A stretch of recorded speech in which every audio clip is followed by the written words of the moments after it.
නමෝ තස්ස භගවතු අරහත් බුද්ධං සරණං ගච්ඡාමි ධම්මං සරණං මේ ධර්ම දේශනාව ශ්‍රවණය කිරීම සඳහා යෙවෙන් කර ඇති කාලය ඔබගේ අධ්‍යාත්මික දියුණුව සඳහා ඒ අධ්‍යාත්මික දියුණුව හරහා ඔබගේ ඒ රාජකාරී සේවයට ඒක නිසා මොන්ටිසෝරි කාලේ අපිට කියලා දුන්නට කමක් නැහැ තෙමඟුල කියන්නේ බෝධිසත්වයන්ගේ උපත බුද්ධත්වයට පත් වීම පිරිනමන ගන්න. නමුත් අපි තේරුම් ගන්න ඕන බුදුහාමුදුරුවෝ දේශනා කළ ධර්මයට අනුව මොකක්ද තෙමඟුල කියන්නේ. ඒ වගේම ඔබ දැන් කවුරුත්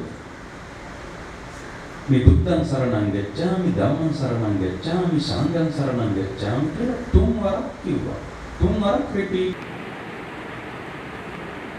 අනේක කරක්ටර් කොමිෂන් අර්ථකථනය විකෘති ස්වභාවික තත්වය ඉක්මවා ගියා.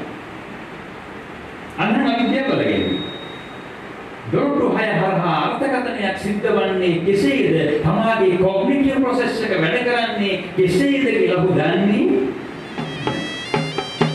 අන්න අවිද්‍යාව බලගෙන